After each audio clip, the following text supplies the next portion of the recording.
नमस्कार दोस्तों, study IQ YouTube channel पर आप सभी का स्वागत है। मैं वासु।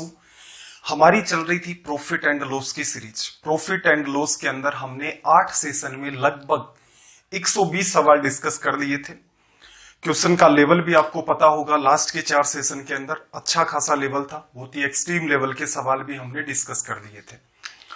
अब ये जो डिस्काउंट चैप्टर है, असल में देखा जाए तो डिस्काउंट से अलग अलग सवाल भी पूछे जाते हैं और डिस्काउंट और प्रॉफिट एंड लॉस साथ में मिलकर के भी सवाल बना लेते हैं।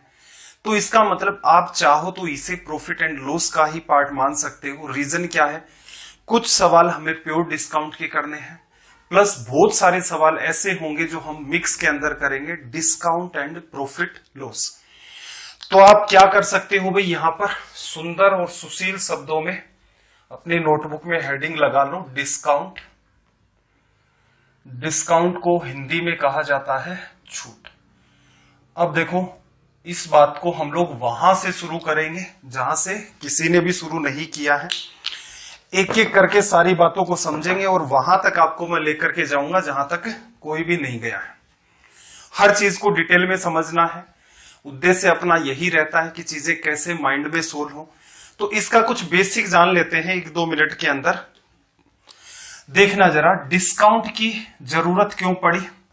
असल में देखा जाए तो डिस्काउंट को आज के टाइम में अगर आप प्रैक्टिकल जिंदगी के साथ जोड़ दें तो ये लालच का ही दूसरा नाम हो सकता है, कहा जा सकता है। ये जो आधुनिक दौर चल रहा है इसमें, अब देखो, बहुत पुराने टाइम की बात करें, जब ये मुद्राएं नहीं चलती थी, करेंसी नहीं हुआ करती थी, तब लोग क्या करते थे भाई, आप मार्केट में 1 किलो गेहूं लेकर के चले गए और आपको चावल की नीड है, तो वहां लोग क्या करते थे, गेहूं वाला ढूंढता था किसको, जिसके पास चावल है। और मान लो कुछ ऐसी सी सेटिंग थी कि अगला 1 किलो गेहूं लेता था, आपको 1 किलो चावल दे देता था। यहां तक समस्याएं थी लोगों के जीवन में। मान लो कोई कलाकार किसका आदमी है, कलाकार तो हर युग के अंदर हुए हैं, तो मान लो कोई आदमी ऐसा है जो चरस की खेती करता है, तो 1 किलो चरस ओपनली नहीं मिलती है। बस आजकल तो क्या लोग एक दूसरे के जीवन में चरस वो भले ही देते हैं, मिलती नहीं है। मान लो ये आदमी चरस लेकर के चला गया, अब इसको चाहिए कि इसने एक अनुमान लगा लिया कि मुझे इसके बदले में 100 बोरी गेहूं मिल जाएंगी। अब एक सिंपल सी बात अज्यूम करो यार, कौन खरीदेगा 1 किलो चरस और कौन मार्केट में 100 बोरी गेहूं लेकर के आएगा। तो इसका मतलब जैसे ही थोड़ा बहुत लेवल इधर उधर मार्केट का इंक्रीज होने लग गया, लोगों के पास एक कॉमन समस्या आनी स्टार्ट हो गई कि आप कई बार गेहूं लेकर के चले गए, 10 लोग गेहूं लेकर के चले गए, 2 लोग ही चावल लेकर के आए, तो समस्या पैदा हो गई। तो वहां क्या हुआ, करेंसी आ गई। करेंसी आ गई मार्केट के अंदर, अब मामला आसान हो गया, सारा का सारा लोग करेंसी के अंदर करने लग गए। भाई ये सोने का सिक्का है, ये चांदी का सिक्का है, इस हिसाब से मार्केट ठीक चल रहा था, कोई समस्या नहीं है।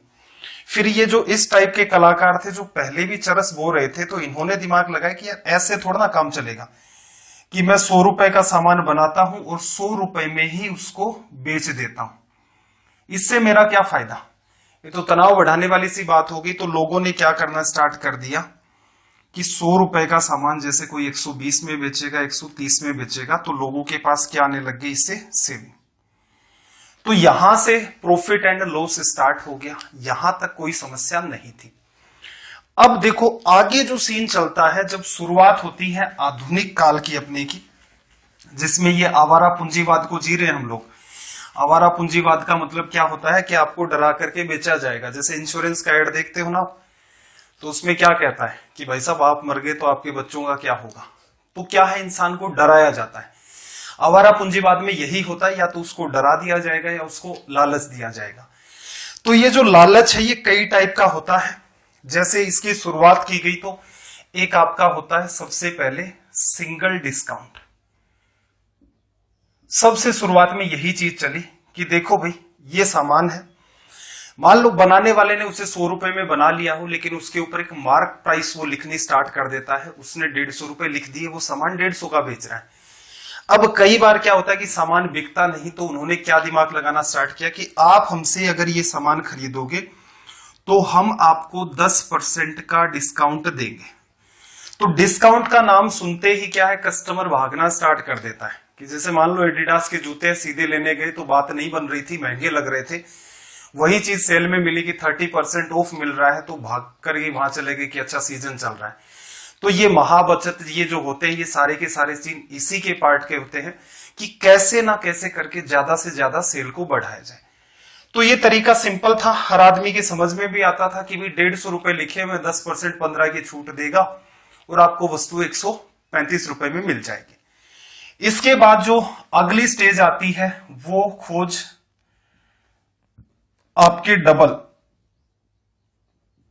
डिस्काउंट की। डबल डिस्काउंट में क्या होता है कि ये जो बात आप लिख रहे हो ना कि 10% का डिस्काउंट, अभी इसके ऊपर क्या करेगा दुकान वाला, ऐसा लिखना स्टार्ट कर देगा कि 30% और 20%। ध्यान से सुनते जाओ, बिल्कुल मुझे भी पता आपको एकदम सिलेबस ओरिएंटेड पढ़ाना है, लेकिन आपके माइंड में तो चीजें जाएंगी ये क्या चीज है, असल में क्या बवाल है और इसका यूज हम लोग क्या करेंगे, क्यों इसको लालच कहा है, क्योंकि कस्टमर इसके चक्कर में पड़ जाता है। जैसे आप 500 रुपए की बाल्टी लेने गए और साथ में कह रहा है कि 2000 रुपए का चश्मा फ्री है, तो कस्टमर पहले सोचा रहे ये वाली बाल्टी लेते हैं ना, दूसरे वाली तो 300 रुपए में मिल रही है, ये 500 वाली ले लेता हूं, इसमें साथ में 2000 का चश्मा। अरे 2000 का वो चश्मा ही होता तो वो बाल्टी के साथ फ्री देता, वो 2000 में बेच नहीं लेता।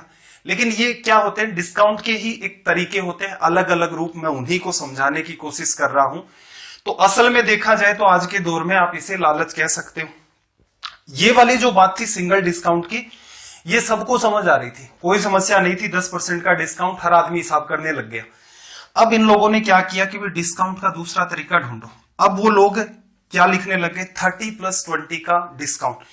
तो कोई नॉर्मल आदमी है जिसको मैथ्स की समझ नहीं है या डिस्काउंट नहीं पढ़ रखा है, वो क्या सोचने लग जाता है कि अच्छा 50% का डिस्काउंट दे रहा है, बहुत सस्ता मिलेगा। जबकि हकीकत जिन्होंने पढ़ रखा आपको भी पता है ये 50% का डिस्काउंट नहीं है। जैसे हम बच्चे हुआ करते थे तो उस टाइम एक शोरूम होता था, मतलब ये एक ब्रांड होता था कुटोन्स, तो जनरली अपनी सेल पर 50+49 ऑफ लिख देता था। तो हमें कोई आइडिया नहीं था, इतना ही पता था दोनों को जोड़ते हैं तो 99 रुपए आता है। कहने का मतलब जो 100 रुपए की वस्तु है वो कितने रुपए में मिलेगी, हमें 1 रुपए में 99 का ऑफ होगा। जबकि हम लोग यहां पर जानेंगे असल में ये 99% नहीं है। क्लियर है? तो ये क्या हो गया कि कस्टमर को थोड़ा सा बेवकूफ बनाया जाए, जिसको इतनी ज्यादा समझ नहीं है, जो सिर्फ इतना समझता है कि 30+20 का मतलब क्या होता है, 50% का डिस्काउंट। इस पर भी बेस्ड अपनी एग्जाम है वो सवाल करती है। अगले मुद्दे की बात करें तो ट्रिपल डिस्काउंट।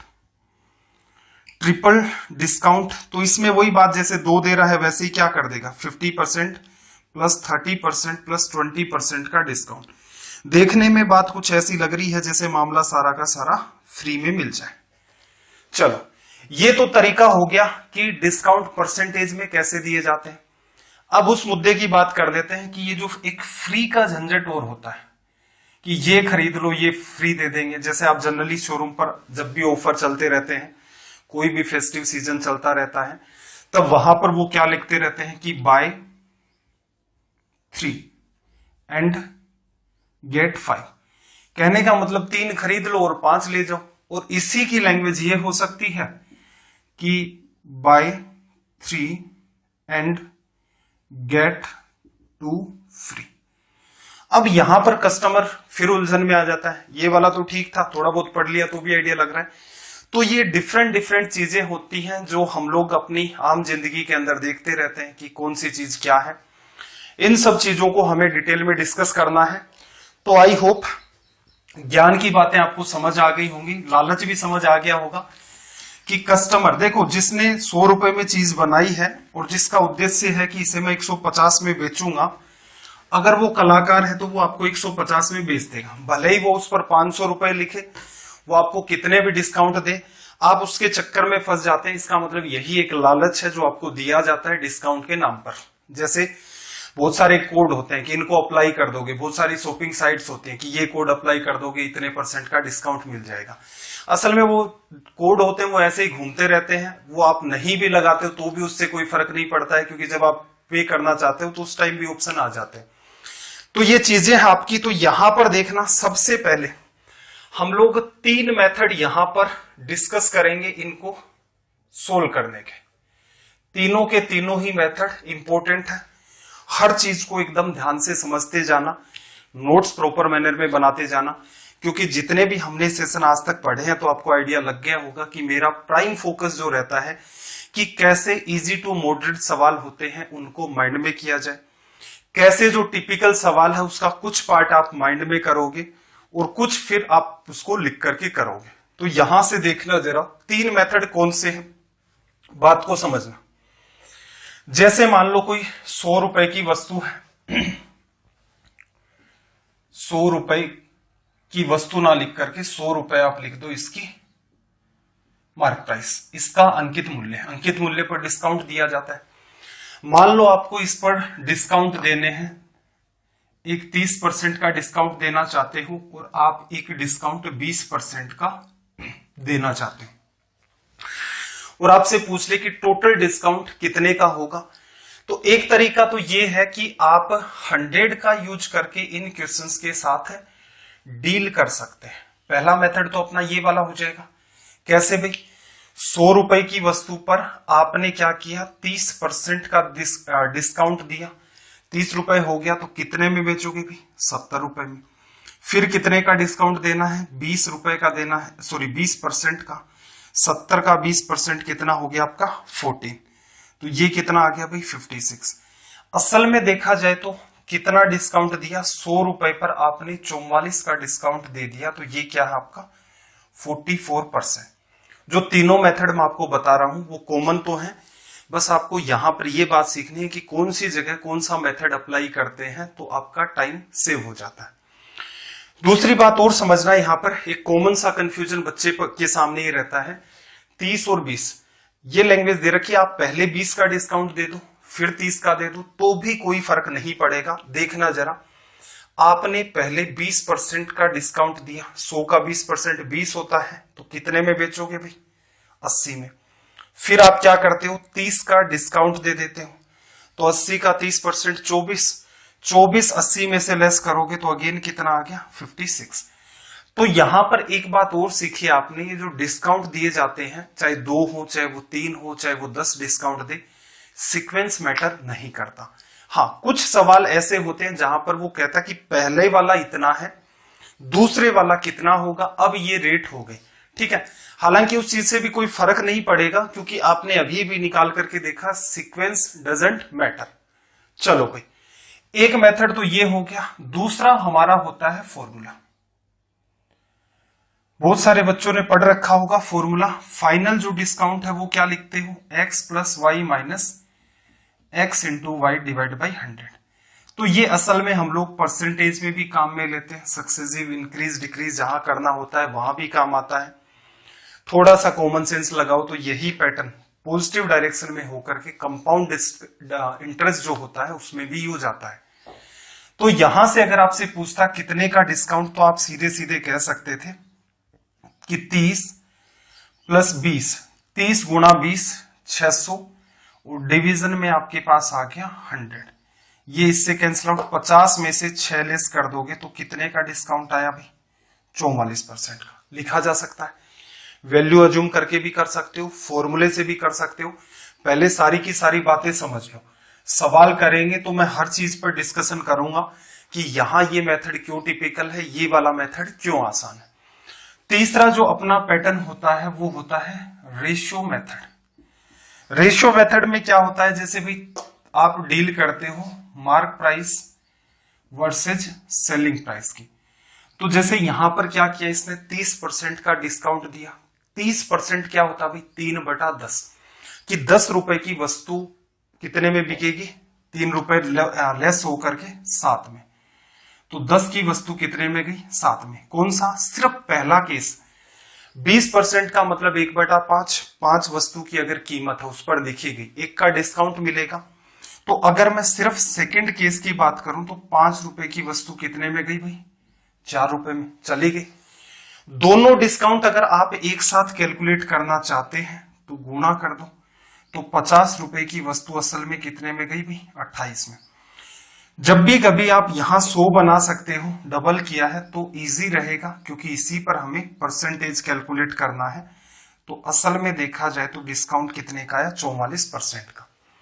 ये मेथड कहां से आता है, तो ये मेथड आपका आता है मार्क प्राइस का परसेंटेज परसेंटेज परसेंटेज, जैसे मैं थोड़ा सा आपको एक्सप्लेन कर देता हूं कि असल में ये मेथड कहां से आया।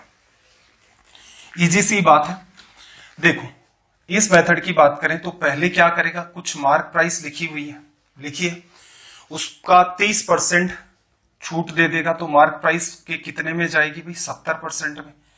फिर ये जो कीमत होगी इस पर भी 20% का डिस्काउंट देगा, तो इसका 80%, वो क्या आ जाएगी, सेलिंग प्राइस। तो आप यहां से mark price versus selling price का जब रिलेशन निकालेंगे तो देखना नीचे क्या आएगा, 7/10 4/5, तो 10 और 5 तो सीधे सीधे ऊपर चले गए, और यहां से कितना आया आपके पास, 7 और 4। एक बात बताओ, यही तो वो बात है। तो असल में देखा जाए तो भविष्य में हालांकि हमें ये रेशियो मेथड भी अवॉइड करना है। रीजन क्या है, ये टाइम कंज्यूम कर देता है, क्लियर है। कुछ जगह बहुत अच्छा खासा आपका टाइम बचा देता है, लेकिन कुछ ऐसी जगह होती है कि बच्चा अगर एक ही ढर्रा पकड़ देता है, मैं सवाल करूंगा वहां आपको बताऊंगा कि ये समस्या इनके साथ होती है। तो हम अगर किसी भी सवाल को डील करना चाहे तो अपने पास से 3 तरीके हैं सोल्व करने के। या तो आप अपने हिसाब से कोई नंबर मान लो, जनरली 100 मानते हैं, जिससे कि फाइनल रिजल्ट का तुरंत कंपैरिजन किया जा सके। या दूसरा तरीका क्या हो सकता है, फॉर्मूला अप्लाई कर दो। फॉर्मूला 2 पर ही अप्लाई होता है एक साथ। अगर 3 डिस्काउंट दे रखे हैं तो पहले 2 का रिजल्ट निकालो, फिर तीसरे को अप्लाई करो, तीसरे के साथ उस रिजल्ट को। तीसरा मेथड हमारा रेशियो मेथड, उसको भी थोड़ा सा चेंज करके हम चीजों को पढ़ेंगे। तो आपके सामने सबसे पहला सवाल, लैंग्वेज को रीड करो सबसे पहले, तो एक एक करके हर बात को डिस्कस कर लेंगे। देखना पहले सवाल में मैंने क्या किया, फर्स्ट सेकंड और थर्ड 3 सवाल हैं, एक ही साथ रख लिए हैं।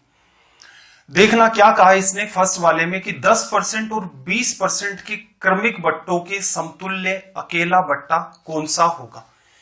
देखो अगर आप 100 के हिसाब से डील करते, खुद ही जज करना इस बात को। पहला डिस्काउंट कितने का हुआ भाई आपका, 10% का, तो वस्तु कितने में चलेगी, 90 में। अगला डिस्काउंट कितने परसेंट का है भाई, 20% का, 9 का 20% 18 हो गया, 18 लेस कर दोगे, कितने में चली गई वस्तु, 72 में। अगर हम लोग एक साथ इसी बात को चेक करें तो डिस्काउंट कितने का मिला, 28 का, तो रिजल्ट क्या हो गया अपना, 28%। कौन सा मेथड है, 100 मान करके करो। ये संख्या कुछ भी हो सकती है, 100 इसलिए मानते हैं क्योंकि तुरंत आपका रिजल्ट परसेंटेज में आ जाता है। बी की बात करें, सॉरी बी की बात करें, बी मेथड क्या होगा, देखो इसे हम लोग डील कर देते हैं किससे, फॉर्मूले से। तो देखना जरा, 10 + 20 - 10 गुणा 20/100, ये इससे खत्म हो गया। 30 में से 2 चला गया, 28%। उस बात को भी समझेंगे कि बेटर कौन सा है, इसीलिए मैं थोड़ा सा लिख रहा हूं यहां पर। रेशियो मेथड से करते तो देखना 10% 1/10, 10 की वस्तु 9 में चली गई। 20% 1/5 होता है, तो 5 की वस्तु 4 में चली गई। ऊपर से नीचे गुणा कर दो, तो यहां से क्या हुआ, 50 रुपए की वस्तु 36 में चलेगी। कितने की कमी, 14 की। 50 को 100 बनाओगे तो 14 28 हो जाएगा, तो साफ साफ दिख रहा है 28% का डिस्काउंट। या फिर 14 का डिस्काउंट किस पर मिला है, 50 पर, प्रतिशत में बदलना है, गुणा 100, तो ये हो गया आपका 28%। ठीक है, तीनों मेथड में कौन सा मेथड आसान है, तो ध्यान रखना अगर आपकी परसेंट वैल्यू इजी है देन फॉर्मूला। परसेंट वैल्यू, और परसेंट वैल्यू कितनी आपके पास, 2 ही हो तो आप फॉर्मूला यूज करेंगे। 3 वैल्यू होंगी तो डिपेंड करेगा आप ये फॉलो करें या ये फॉलो करें। जैसे अगर आप रेशियो से करते तो मस्ट था, आपको लिखना ही पड़ता। अगर आप इससे करते तो हो सकता है बहुत ज्यादा इजी वैल्यू जैसे इस पर्टिकुलर सवाल में अवॉइड भी कर सकते थे। ये जो काम आप कर रहे हो बी मेथड, आप इसे माइंड में भी कर सकते हैं। माइंड में कैसे भाई, 10 + 20 - 10 गुणा 20/100, तो 30 में से 2 लेस कर दिया, 28। तो कहने का मतलब इस बात को एकदम दिमाग में सेट कर दो। मेथड हालांकि देखो जो बच्चा पहली बार सीख रहा है, क्योंकि हम लोग क्या करते हैं एकदम बेसिक, कहने का मतलब नकली सवालों से स्टार्ट करते हैं और असली सवालों तक जाते हैं, ये अपना कर्म होता है। अब नकली क्या है, नकली नहीं है वो, असल में देखा जाए तो वो बेसिक सवाल है। बस आजकल क्या है, स्टूडेंट थोड़ा बहुत रेशियो पढ़ लेता है या कोई भी चैप्टर पढ़ लेता तो वो इनकी इज्जत नहीं करता। अब मैं इसलिए पढ़ाता हूं कि भाई बहुत सारे बच्चे ऐसे भी होंगे मेरी तरह जिन्होंने सरकारी स्कूल का भी एक्सपीरियंस लिया है, तो उनको भी साथ लेकर के चलना जरूरी हो जाता है। तो ये बेसिक सवाल वो हैं जो बच्चा तैयारी करता है, जहां से स्टार्ट करता है, पहली बार चीजों को पढ़ रहा है तो वो कहां से सीखना स्टार्ट करे। प्लस इनमें भी ऐसा नहीं है कि आप हमेशा ही, ये मेरा यकीन है कि 99% स्टूडेंट इन सवालों को भी रेशियो मेथड से करते हैं या फॉर्मूले से करते हैं, तो लिख लिख करके करते हैं। मैं कोशिश करता हूं कि इजी टू मॉडरेट क्वेश्चंस को पेन फ्री हैबिट के साथ आप सोल्व कर लें, और यही चीज हम लोग सीखने की कोशिश कर रहे हैं। तो देखना जरा, 2 नंबर सवाल है, 10, 20 और 25 के 3 क्रमिक डिस्काउंट दिए। अब या तो क्या कर दो भैया, 100 का 10% 90 आ गया, 90 का 20% कितना आ गया भाई 18, तो यहां से लेस कर दिया आपने तो कितना बचा 72, उसका भी 25%, फिर आपने डिस्काउंट दे दिया 18 रुपए का। 72 में से आप 18 लेस करोगे तो आपके पास कितना बचा 56 बच गया। तो रिजल्ट क्या आएगा भाई 40। एक मिनट देखो, पहले मेथड से ही ले लेते हैं। 100 की वस्तु 90 में चलेगी, 10 का डिस्काउंट 10%, अब 20% का डिस्काउंट 18, फिर कम होगा 72, फिर 25%, 1/4 होता है, तो यहां से 18 की कमी कर दो, पहले तो 12 को खत्म कर दो, फिर 6 को और खत्म कर दोगे तो ये 54%। तो यहां से असल में देखा जाए तो 100 की वस्तु 54 में जा रही है, डिस्काउंट कितने का है 46% का। एक तरीका तो ये हो सकता था, वैल्यू आसान है। फॉर्मूला अप्लाई तो कर दोगे, लेकिन फॉर्मूले में क्या समस्या है, 2 डिजिट का पहले एक साथ लगाओगे, जैसे 10 और 20 का निकालोगे, 10 20 30 माइनस 10 गुणा 20 बटा में 100, 28% आ गया। 28 को 25 के साथ फिर डील करोगे तब आपका सॉल्यूशन होगा। ठीक है, फॉर्मूले में भी कोई समस्या नहीं है, जैसे मैं सीधे सीधे निकालता 10 और 20 की वजह से तो मेरा 28 आता, 28 और 25 की वजह से अगर इसे निकालते तो ये आपका सॉल्यूशन हो जाता। तो जो बच्चे एकदम शुरुआत से पढ़ रहे हैं तो वो हर चीज को कर करके देखें कि कौन सी चीज इंपॉर्टेंट है। 28 में से 7 लेस कर दो 21 और ये 25, कितना हो गया 46%। या फिर रेशियो मेथड फॉलो करते तो 10 रुपए की वस्तु 9 में चलेगी, फिर क्या हुआ 20% का डिस्काउंट है तो 5 की वस्तु 4 में चलेगी, 25% का डिस्काउंट 4 की वस्तु 3 में चलेगी। ऊपर से नीचे गुणा करके रेशियो लेना है तो लेफ्ट पार्ट राइट पार्ट से कट सकता है, इसको आपने काट दिया, ये 50 आ रहा है, ये 27 आ रहा है, इसको बेटर क्या रहेगा 100 बना लो, 27 को 54 बना लो, तो साफ साफ आपको दिख रहा है कि 46% का डिस्काउंट है। तो कुछ चीजें भी आपको सीखनी है कि कई बार क्या होता है कैलकुलेशन के पीछे नहीं पड़ा होना था, आपको पता है 100% के बेसिस पर आपको रिजल्ट देना है, तो तुरंत आप क्या करो उसको 100 में ही कन्वर्ट कर दो, जिससे आपका काम आसान हो जाए।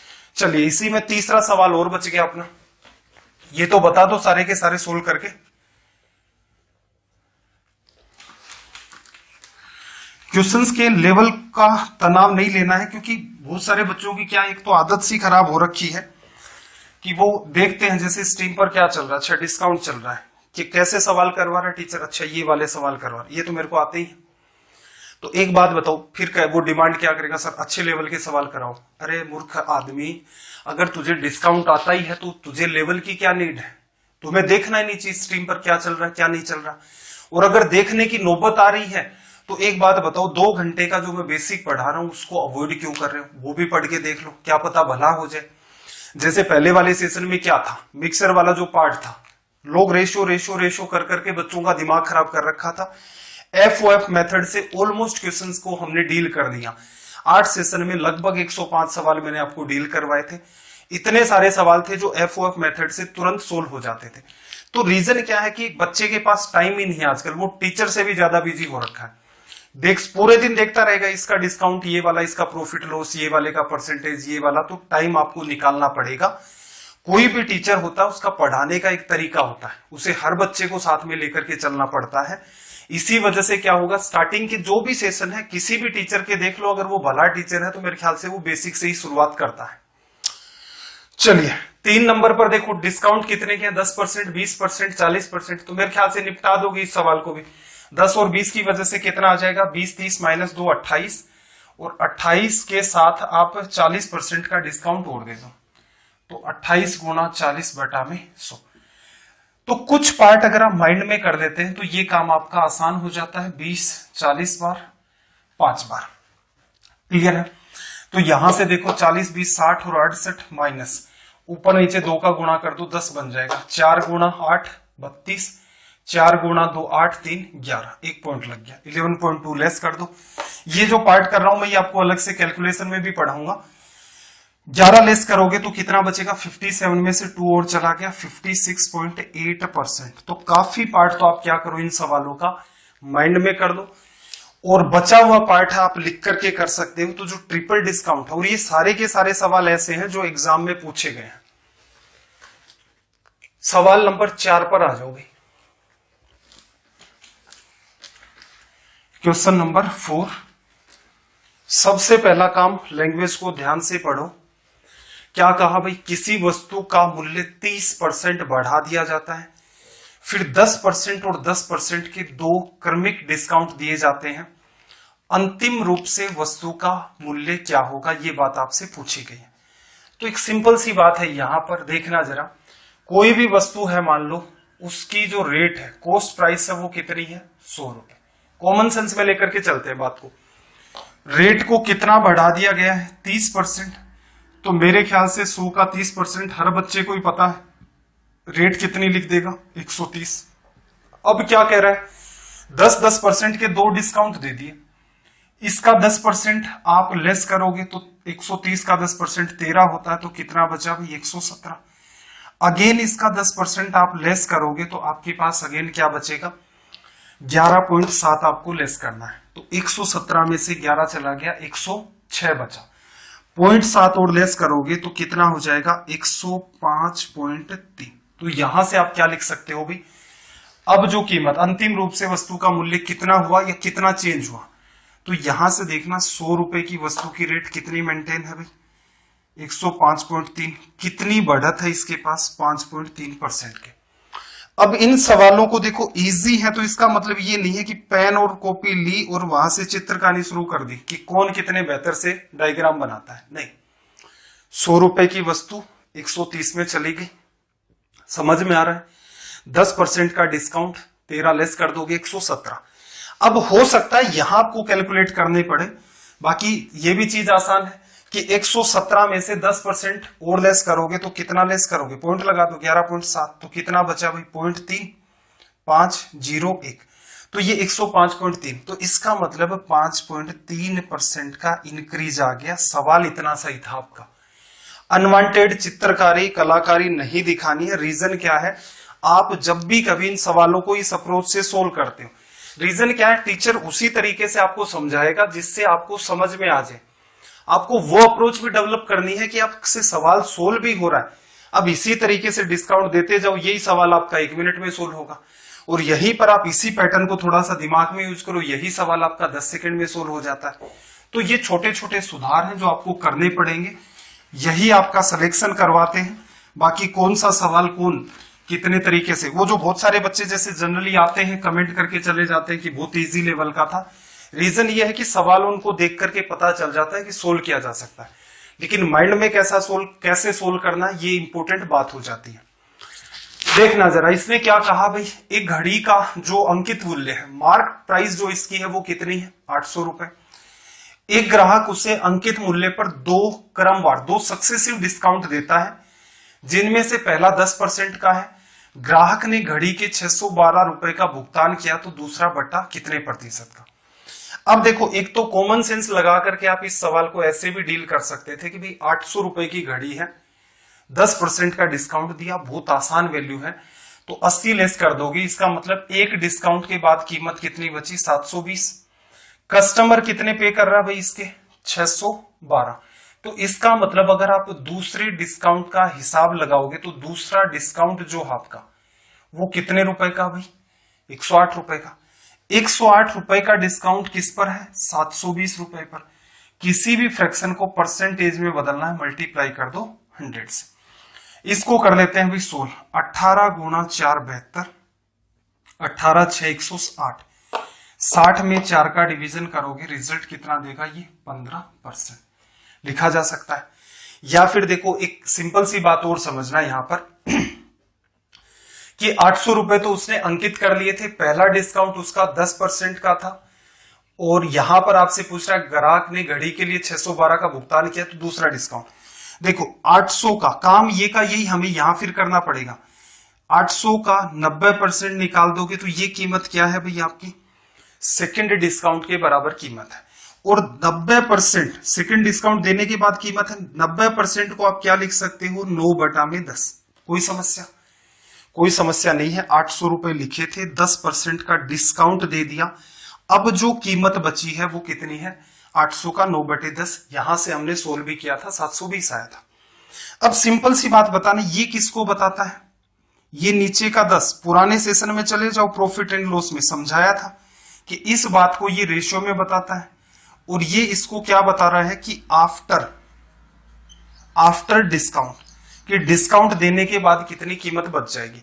अब ये बात जिस भी बच्चे के ऊपर से जा रही है, मैथ्स बाय वासु सर नाम से प्लेलिस्ट है उसमें जाएं, क्योंकि वहां पर प्रॉफिट एंड लॉस का जो चैप्टर था उसके अंदर मैंने एक एक करके ये सारी बातें आपको डिटेल में बताई है।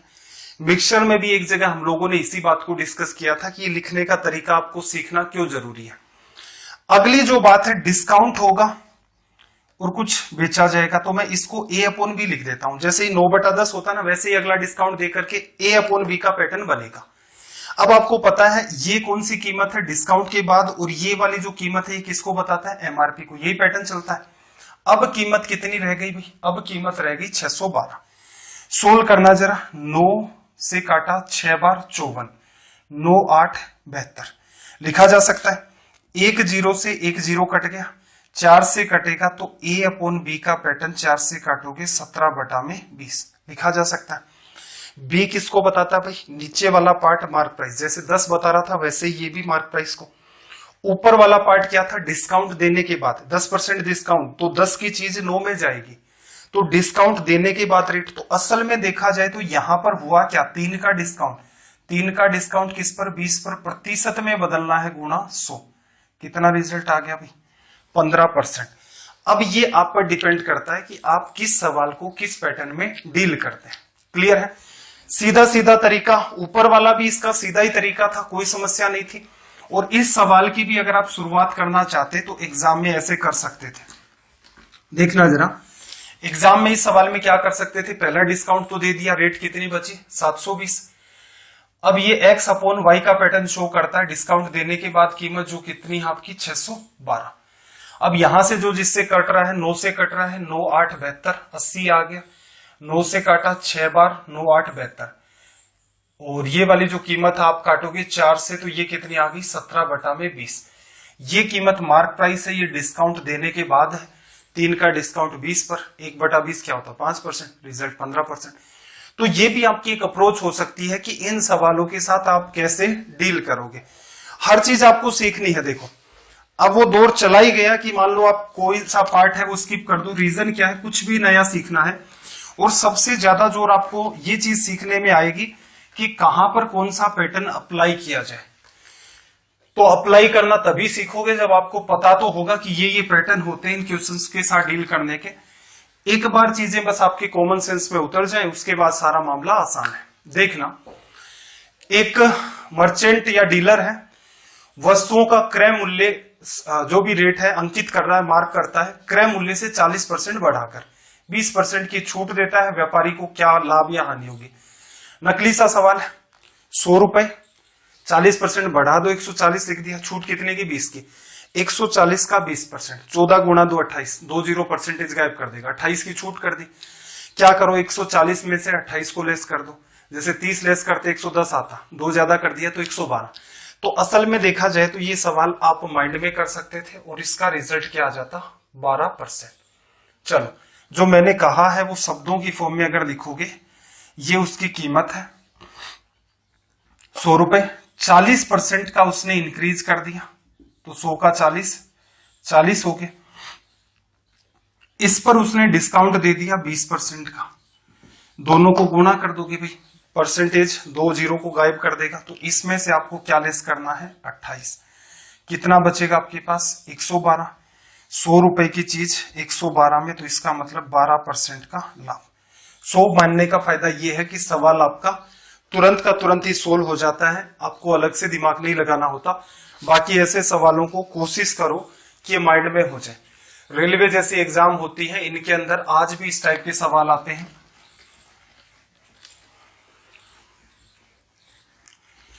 देखना भाई, सवाल नंबर 7 पर आ जाते हैं। क्या कहा कि एक दुकानदार किसी वस्तु को 20% छूट देने के बाद 20% का डिस्काउंट दे देता है, उसके बाद भी 20% का उसे प्रॉफिट होता है। वस्तु का अंकित मूल्य 450 है, तो वस्तु का क्रय मूल्य आपसे पूछ रहा है। देखना जरा, वस्तु खरीदी कितने में भाई, सीपी में खरीद ली, कितने रुपए का लाभ हो रहा है भाई इसको 20%, तो इसका मतलब आप यहां से क्या लिख सकते हो, सीपी का 120%। एक बात बताओ, सीपी का 120% किसको रिप्रेजेंट कर रहा है, सेलिंग प्राइस। क्रय मूल्य पर लाभ या हानि होने के बाद जो कीमत आती है वो विक्रय मूल्य होती है। ऐसे ही अंकित मूल्य मार्क प्राइस पर आप डिस्काउंट दे दो, उसके बाद जो कीमत आएगी वो भी क्या आएगी, आपकी सेलिंग प्राइस। दोनों का मीडिएटर होता है। तो देखना ये क्या कह रहा है, 20% की छूट, तो मार्क प्राइस के कितने परसेंट पर चला गया भाई, 80% पर। क्या कहा इसने कि अंकित मूल्य 450 है, तो वस्तु का क्रय मूल्य। अब देखो यहां से चीजों को थोड़ा सा सोल्व करना, ये इसको खत्म कर देगा। अब मुझे एक बात बताना, और भी कट रहा है ना, 4 से काट दोगे 2 बार और 3 बार। आपको मैंने क्या सिखाया है कि ये वाला पार्ट इधर होता है, ये वाला पार्ट इधर होता है। बच्चा एक स्टेप और बढ़ा देता है, सीपी अपॉन एमपी की, फिर उसे पता चलता है कि ये रेशो 2:3 है, 2 सीपी है, 3 आपकी एमपी है। लेकिन यहां कॉमन सेंस लगाओ, सीपी 2 को बता देगा, एमपी 3 को। ये इतना कॉमन पैटर्न है कि इसकी सेटिंग ही रखो आप अपने दिमाग में कि भविष्य में कंपैरिजन आप सीधे सीधे कर दो। तो देखना जरा, मार्क प्राइस 3 है, 3 किसको बता रहा था, 450 को किससे गुणा किया, 150 से। तो यहां से कॉस्ट प्राइस आपकी कितनी है, 2 150 से गुणा कर दोगे तो कितना ही आ जाएगी, 300 रुपए। असल में देखा जाए तो आप इतना सा ही पार्ट आप करते, इतने में आपका सॉल्यूशन हो जाता है। रीजन क्या है, मार्क प्राइस 3, 450, 150 गुणा, कॉस्ट प्राइस 2, 150 से गुणा किया 300, तुरंत का तुरंत आपका सवाल सोल्व हो जाता है। तो इस चीज का आप विशेष ध्यान रखेंगे कि चीजों को किस इजी वे में आप कर सकते हो, कम से कम कैसे पेन का यूज कर सकते हो। चलो भाई, सवाल नंबर 8 की बात कर देते हैं। देखना जरा,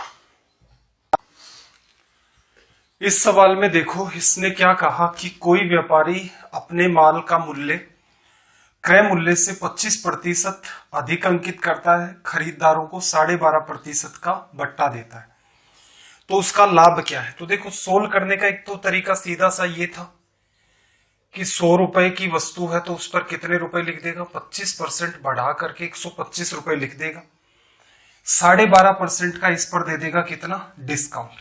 क्लियर है। तो इसका मतलब मूल्य उसने कितना बढ़ाया भाई, 25 बढ़ा दिया, एक्स्ट्रा तो पैसा यही आएगा उसके पास 25, अगर डिस्काउंट नहीं देता तो 25 का लाभ हो जाता। कैलकुलेट हम लोग किस पर कर रहे हैं, 100 पर। अब 12.5% की छूट दे देता है, तो 12.5% आपका क्या होता है, 1/8। तो यहां से आप लिख सकते हो 125/8। अब ये दिखने में टिपिकल लग रहा होगा, लेकिन 8 एलसीएम 25 गुणा 8, 200 में से 125 चला गया, 75। 75 में डिवीजन करोगे, 8 9 72, 3 बच गया, बटा में 8%। तो ये आपका रिजल्ट हो गया। थोड़ा सा देखो एग्जाम अप्रोच क्या हो सकती थी। 100 मानने के बहुत सारे फायदे हैं, क्योंकि ये आपका एक पार्ट एकदम खत्म कर देता है। 100 रुपए की चीज है, 25% बढ़ा करके बेचता तो 25% का लाभ होता। क्लियर है। लेकिन क्या करेगा भाई, जो भी रेट उसने मेंशन की है उस पर 12.5% की छूट दे देगा। 125 रुपए लिखे हैं, 125 का 12.5% बाई 8 कर दोगे, तो यहां से इतना ही आपको काम करना था। 200 में से 125, 75, 9 बार डिवीजन, 3/8%। तो ये सवाल ऐसे सोल्व हो जाता है। फिर भी मान लो कोई बच्चा है वो कंफ्यूजन फील कर रहा है, तो एक तरीका और होता है कि सीपी पर प्रॉफिट लेगा, एसपीआई की मार्क प्राइस पर डिस्काउंट देगा, एसपीआई की, दोनों को इक्वल कर देते हैं। लेकिन दोनों इक्वल करने से तो सीपी और एमपी का रिलेशन ही निकलता है, इसका मतलब एसपी अलग से चाहिए हमें।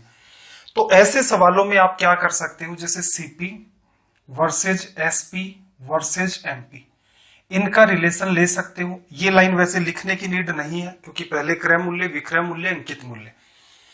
25% अधिक अंकित करता है, कहने का मतलब 25% 1/4, 4 की वस्तु पर 1 बढ़ाकर कितने रुपए लिख देगा? 5। क्लियर?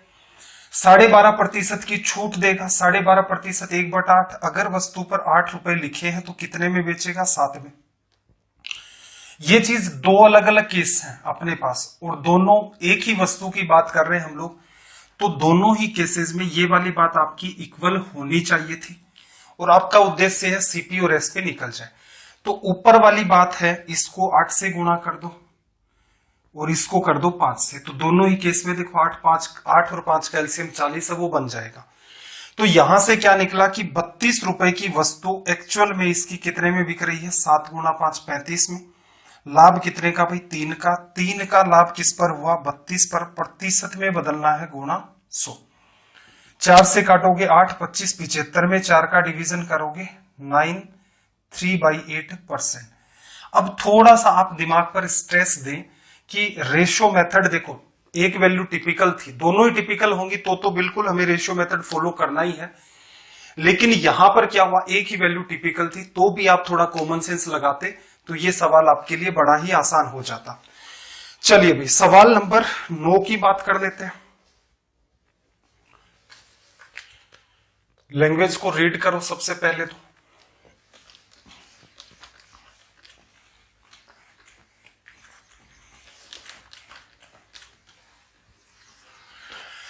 देखना क्या कहा कि एक दुकानदार किसी वस्तु को 25% लाभ कमा करके बेचता है। यदि वह 20% छूट पर वस्तुओं को बेचता है तो वस्तु के अंकित मूल्य और क्रय मूल्य का अनुपात। ये तो सिंपल सी बात है। देखो क्या करोगे, कॉस्ट प्राइस, लाभ कितना ले रहा है भाई? 25%। 25% क्या होता है? 1/4। 4 की वस्तु कितने में जाएगी? 5 में। तो कॉस्ट प्राइस का 5/4 कर दिया। ये सारी चीजें तो सिखा ही चुका हूं आपको मैं।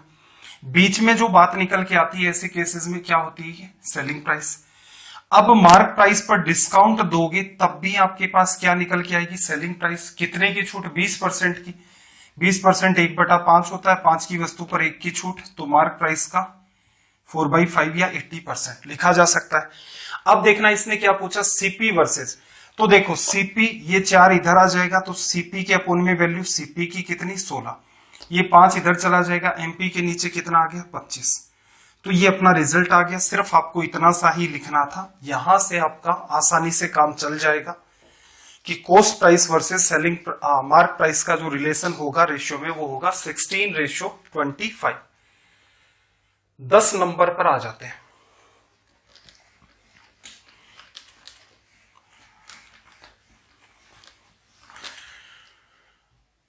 देखना जरा क्या कहा कि एक दुकानदार है, कोई शॉपकीपर है, वो किसी आर्टिकल को 25% के प्रॉफिट पर बेचता है। जब वह 20% छूट पर वस्तुओं को बेचता हो, 25% का तो इसे क्या लाभ होगा? 25% का इसे प्रॉफिट होता है और 20% का कब? ये उस केस में डिस्काउंट देगा। यदि उस दुकानदार उस वस्तु को अंकित मूल्य पर ही बेचते तो उसका लाभ प्रतिशत क्या होगा? तो सिंपल सी बात क्या लिख सकते हो भाई, सीपी का कितने प्रतिशत लाभ पर बेचा? 25% लाभ पर 1/4 कितने में? 5/4 में लिखा जा सकता है। मार्क प्राइस पर डिस्काउंट दिया 20% का, 80% क्या होता है? 4/5। दोनों ही किसको बताती है भाई? दोनों ही बातें आपको एसपी को बताती है। पिछला ही सवाल है। अब देखना क्रय मूल्य कितना होगा? 4 गुणा 4 16। विक्रय मूल्य अंकित मूल्य कितना हो गया? 5 गुणा 5 25। 16 रुपए की वस्तु पर 25 लिखे, सीधे सीधे बेच दे इसी रेट पर तो 9 का लाभ होगा। 9 का लाभ किस पर हुआ? 16 पर। प्रतिशत में किसी भी फ्रैक्शन को बदलना, मल्टीप्लाई बाई 100। 4 से कट गया, 25 गुणा 9 225 और डिवीजन में कितना? 4%। तो यहां से जो अपना ऑप्शन बी है वो क्या निकल के आ गया? करेक्ट। पिछले ही सवाल को पूछने का ये अपना दूसरा तरीका हो सकता है। सवाल नंबर 11 पर आ जाओ।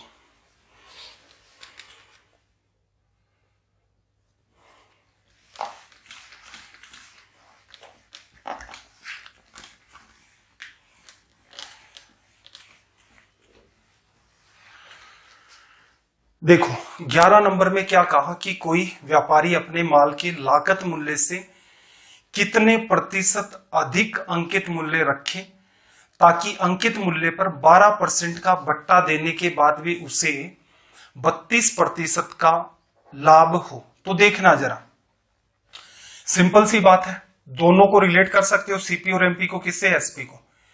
कॉस्ट प्राइस आपने ले ली सीपी, अब कॉस्ट प्राइस से सेलिंग प्राइस पर जाना है तो उसने एक कंडीशन दी है कि उसे 32% का लाभ हो।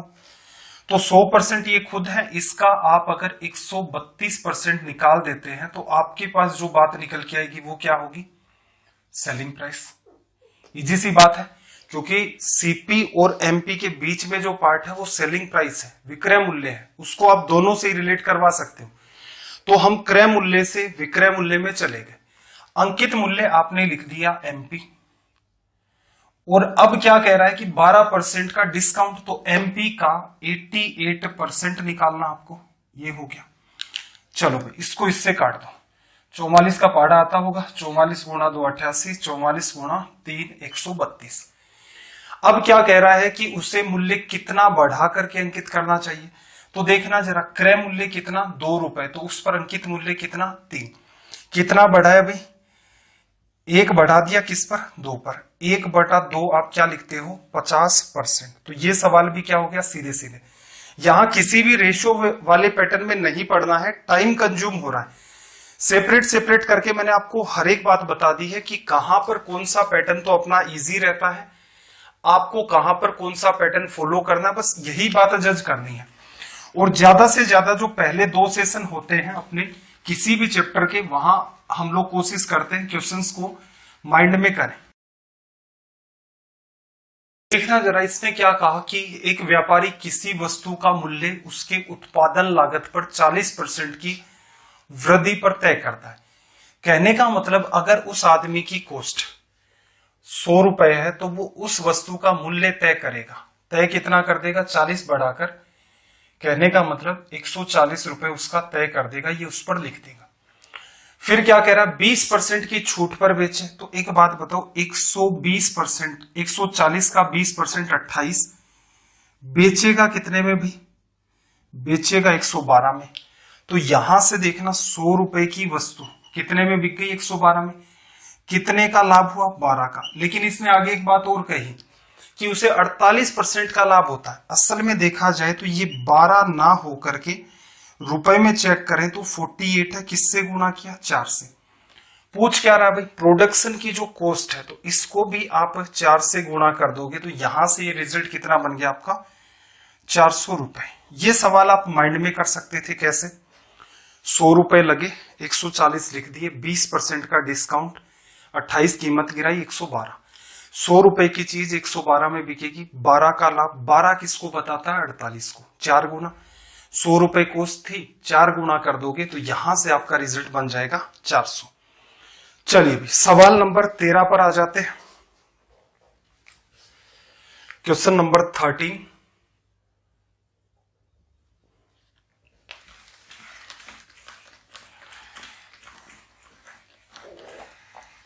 सबसे पहला काम, सवाल को ध्यान से पढ़ो। देखो इसने क्या कहा भाई, एक कमीज है, एक शर्ट है और एक ट्राउजर या पैंट है कि अंकित मूल्य 1:2 के अनुपात में है। दुकानदार क्या करता है? कमीज पर 40% की छूट देता है। कमीज और पैंट दोनों पर छूट 30%, तो पैंट पर कितनी छूट? तो यहां से देखो एक एक करके लिख लेते हैं। जो शर्ट है उसकी मार्क प्राइस 1 है और जो ट्राउजर है हमारे पास उसकी मार्क प्राइस 2 है, और दोनों की जो टोटल कीमत है जो लिखी हुई है इन पर वो कितनी? 3। अब क्या कह रहे हैं? दुकानदार 40% की छूट देता है किस पर? शर्ट पर। 40% निकालोगे तो कितना होगा? 0.4। 40 गुणा 1/100 0.4 हो गया। इसके बारे में आइडिया नहीं है, और टोटल जो डिस्काउंट बता रहा है दोनों पर मिलाकर के 30%। 3 का 30% 90/100 कितने आ गए? 0.9 रुपए। तो कहने का मतलब 0.4 का डिस्काउंट यहां मिला, दोनों पर 0.9 का, तो इसका मतलब यहां जो डिस्काउंट है वो कितने का है? 0.5 का। अब आपसे पूछा है कि ट्राउजर पर उसने कितने % का डिस्काउंट दिया, तो सीधे सीधे आप लिख सकते हो कि भी 0.5 का डिस्काउंट दिया, मार्क प्राइस कितनी थी इसकी 2%, में बदलना है गुणा 100, तो ये 50 आ गया। 2 का डिवीजन कर दोगे तो यहां से जो रिजल्ट अपना बना वो कितना हो गया 25%। क्लियर है? तो ये अपना इजी सा पैटर्न है इसको सोल्व करने का। चलो भाई, आज के सेशन में इतने ही सवाल हम लोग डिस्कस करेंगे। इसके बाद आगे के जो सेशंस होंगे उनमें और भी हमें सवाल डिस्कस करने हैं। पहले 2 सेशन जो होते हैं उनका ये मान के ही चला करो कि जो सवाल होंगे वो अपने इजी टाइप के ही चलेंगे, क्योंकि सारा का सारा बेसिक हमें ही समझना है। और जो लेवल जैसे जैसे इंक्रीज होता है तो उसका मतलब ये होगा कि 2 या 3 इजी सवालों को एक पर्टिकुलर सवाल में इन्वॉल्व कर देता है तो सवाल टिपिकल बनता है। तो आपको बेसिक चीजें तो समझनी है, वो आप प्रॉपर मैनर में समझेंगे तभी आपका टिपिकल लेवल के जो सवाल है आप उनको डील करेंगे। अब थोड़ा सा पीछे कमेंट आए थे कुछ की मेंस की तैयारी कैसे करें, जैसे सीजीएल का रिजल्ट आ चुका है, मार्क्स भी आउट हो चुके हैं, सब कुछ हो चुका है। तो देखो, मेंस की तैयारी करने का सिंपल सटीक तरीका है, मॉक टेस्ट लगाओ। कोई भी XYZ जो भी आपको 2-3 ठीक है टेस्ट सीरीज है जो अच्छे मॉक टेस्ट कंडक्ट करवाते हैं, किसी को भी ज्वाइन कर लो। आज जैसे मैथ्स का मॉक टेस्ट लगाया, 2 घंटे मॉक टेस्ट के होंगे, 2 घंटे आपको एनालाइज करने में लगेंगे, 4 घंटे चले गए। बचे हुए टाइम में आपका जो भी वीक सेक्शन है मैथ और इंग्लिश का वो पढ़ते रहा करो। नेक्स्ट डे इंग्लिश का एक मॉक टेस्ट पकड़ो, 2 घंटे का मॉक टेस्ट लगेगा, 1.5 या 2 घंटे उसको एनालाइज करने में लगा दोगे आप, तो 4 घंटे ये हो गए। फिर बचे हुए टाइम में जो भी पार्ट आपको लगते हैं कि ये मेरे वीक है तो वहां उनको पढ़ते रहो। तो ये डर आपका डेली बेसिस पर चलना चाहिए। एनालाइज क्या करोगे, स्पेशली मैथ्स के अंदर किसी सवाल में ज्यादा टाइम लगा था तो उसको एनालाइज करो, किस वजह से, कि भविष्य में वैसा सवाल आ जाएगा तो कैसे डील करोगे। कोई सवाल बिल्कुल भी नहीं आ रहा तो उसको सोल्व करके भी देखना पड़ेगा। तो ये एक अप्रोच होती है। इसके अलावा और कोई भी मेरे ख्याल से सटीक स्ट्रेटजी मुझे नहीं लगती है कि मैं आपको ये कहूं ये बुक पढ़ दो वो बुक पढ़ दो। ये सिंपल सी बात है, नॉलेज आपको गेन करना पड़ेगा, नॉलेज के लिए प्रैक्टिस करनी पड़ती है। प्रीलिम्स आपका क्वालिफाई हुआ इसका मतलब कुछ नॉलेज तो है, अच्छे मार्क्स से हुआ इसका मतलब आपके पास नॉलेज भी ठीक होगा। तो उद्देश्य ये है कि आपको जो टाइम दिया जाता है उस टाइम बाउंडेशन के अंदर आप पेपर को कैसे सोल्व करें, तो पेपर अटेम्प्ट भी करें प्लस उसको एनालाइज भी करें। ऐसा नहीं है कि सर मैंने 100 मॉक्स थे वो दे दिए लेकिन मैंने एनालाइज आज तक भी एक भी मॉक को नहीं किया, तो एक बात बताओ उसके रिजल्ट्स क्या, उसके 0। फिर मत लगाओ। मॉक इसीलिए तो लगा रहे हैं कि अलग अलग चैप्टर के सवाल बार बार आपके सामने घूमते रहते हैं, तो आपका दिमाग कैसे वर्क करता है, क्या आप उनको प्रॉपर मेथड के साथ डील कर दे जाते हो। बाकी हम कोशिश कर रहे हैं, काफी सारा अपना पार्ट हो भी जाएगा तब तक, तो आप इनको भी देखते रहा करें, थोड़ा सा माइंड कैलकुलेशन पर फोकस करें। टेबल वगैरह का एक ठीक ठाक यूज होता है, उसको भी यूज करें, टेबल को ज्यादा से ज्यादा याद करें और उनको यूज भी करें। बाकी कैलकुलेशन पर मैं कुछ जल्दी वीडियो और भी लेकर के आने वाला हूं, या तो इस संडे को ही आपको मिल जाएंगे। तो आई होप ये जितने भी अपने सेशन चलते हैं ये आपको ठीक लग रहे होंगे। अगर ये ठीक लगते हैं तो कमेंट करके जरूर बताएं। अगर आपको ये ठीक लग रहे हैं तो इनको ज्यादा से ज्यादा शेयर भी करें, चैनल को सब्सक्राइब भी करें। तो चलिए फिर मिलते हैं अगली क्लास में। जय हिंद, जय भारत।